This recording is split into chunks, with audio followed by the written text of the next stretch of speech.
Hello दोस्तों, welcome back to my channel. आज हम डिस्कस करेंगे लीड कोड का question number 1008 which is construct BST from pre order traversal. तो basically यहाँ पे आपको एक एरे गिवन होगा जिसमें आपको आपकी बीएसटी का प्री ऑर्डर गिवन है। आपको उस प्री ऑर्डर से अपना बीएसटी कंस्ट्रक्ट करना है। लास्ट वीडियो में हमने देखा था कि कैसे हम इन ऑर्डर से अपना बीएसटी कंस्ट्रक्ट करते हैं। ठीक है, तो आज हम देखेंगे कि हम प्री ऑर्डर से कैसे कंस्ट्रक्ट करेंगे। तो चलिए पहले इसका लॉजिक समझते हैं। तो जैसे कि अब आपको ये जो बीएसटी कंस्ट्रक्ट करना है फ्रॉम दिस प्री ऑर्डर, तो प्री ऑर्डर है आपका 8, 5, 1, 7, 10 एंड 12। ओके, तो आपका ये प्री ऑर्डर है।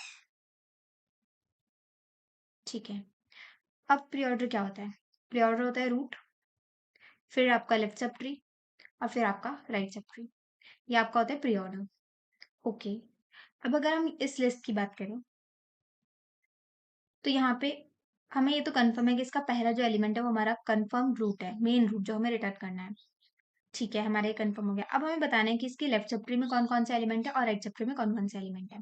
तो हमें कैसे पता चलेगा? अब जैसे कि हमें पता है कि हमारी जो बीएसटी की प्रॉपर्टी होती है, बीएसटी की प्रॉपर्टी भी लिख देती हूँ मैं यहाँ पे।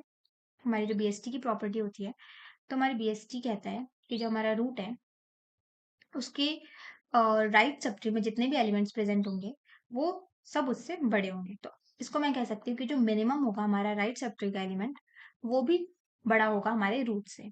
ओके, लेफ्ट सब ट्री की बात करें तो लेफ्ट सब ट्री में जितने भी एलिमेंट्स आपके प्रेजेंट होंगे वो सारे आपके रूट से छोटे होंगे। तो इसको मैं कह सकती हूँ कि जो मैक्सिमम एलिमेंट होगा आपका एलएसटी का, वो भी छोटा होगा आपके रूट से। ठीक है, हमने बीएसटी की प्रॉपर्टी भी लिख दी।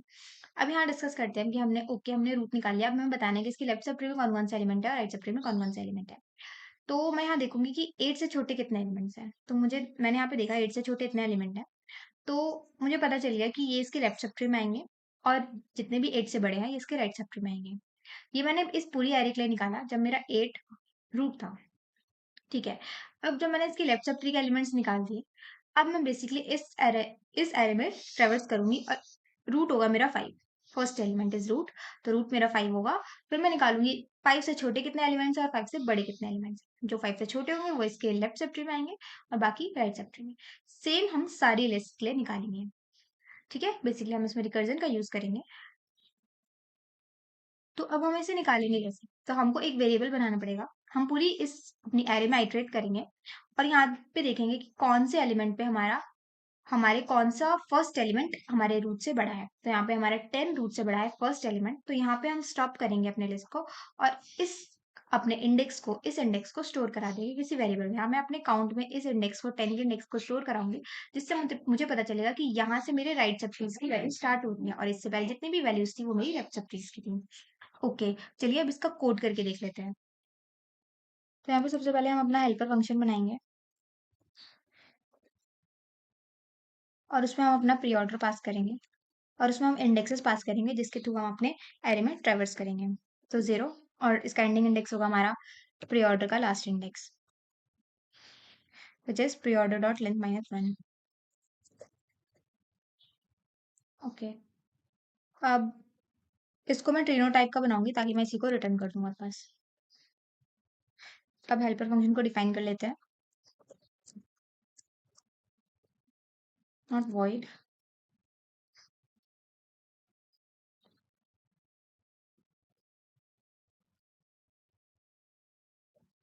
इसमें मैं एक इंट बनाऊंगी अपना ARR, एक इंट स्टार्टिंग इंडेक्स और एक int ending index. Okay good. उसके बाद हम अपनी यहाँ पे बेस केस डिफाइन करेंगे विच इज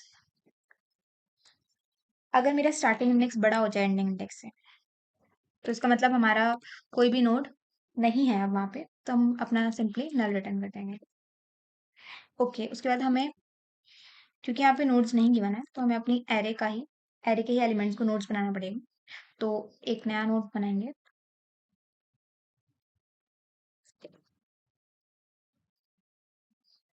और इसमें मैं पास करूंगी अपनी एरे का स्टार्टिंग इंडेक्स, क्योंकि हम प्री ऑर्डर में देख रहे हैं। प्री ऑर्डर का स्टार्टिंग इंडेक्स ही रूट होता है, जैसे कि मैंने बताया था। ओके, मैंने अपना रूट भी बना लिया है।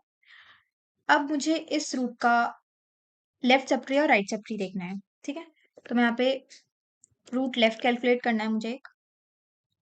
ठीक है, विच इज मैं हेल्पर से ही कैलकुलेट करूंगी। और यहाँ पे मैं अपना ARR तो ऐसे ही दूंगी और यहाँ पे कुछ स्टार्टिंग इंडेक्स और कुछ एंडिंग इंडेक्स दूंगी, ठीक है, अपनी लिस्ट में, अपने एरे में ट्रैवर्स करने के लिए। सिमिलरली मैं अपना रूट डॉट राइट भी डिफाइन करूंगी इसी से, जो मेरा हेल्पर से ही आएगा।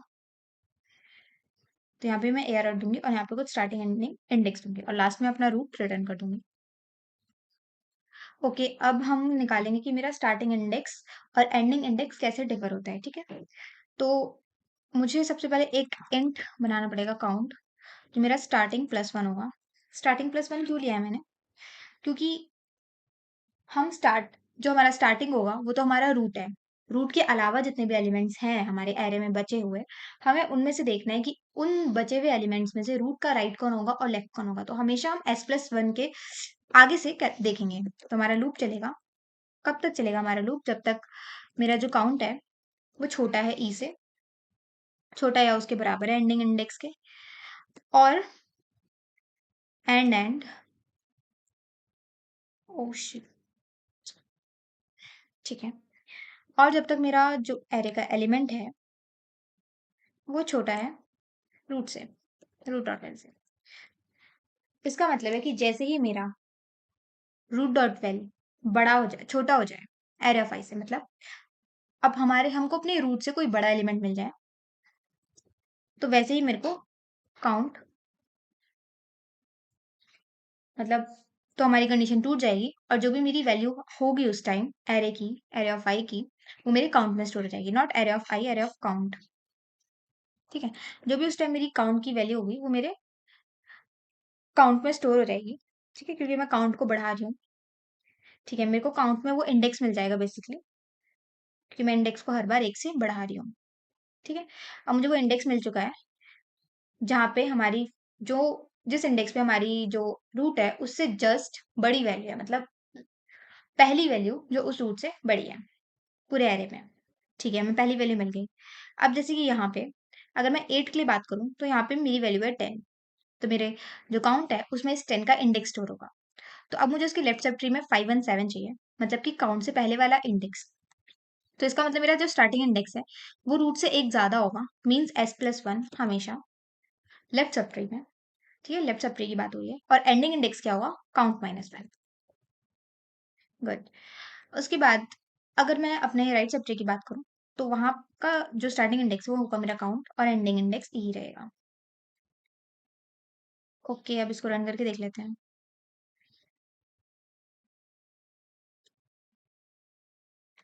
सबमिट कर लेते हैं।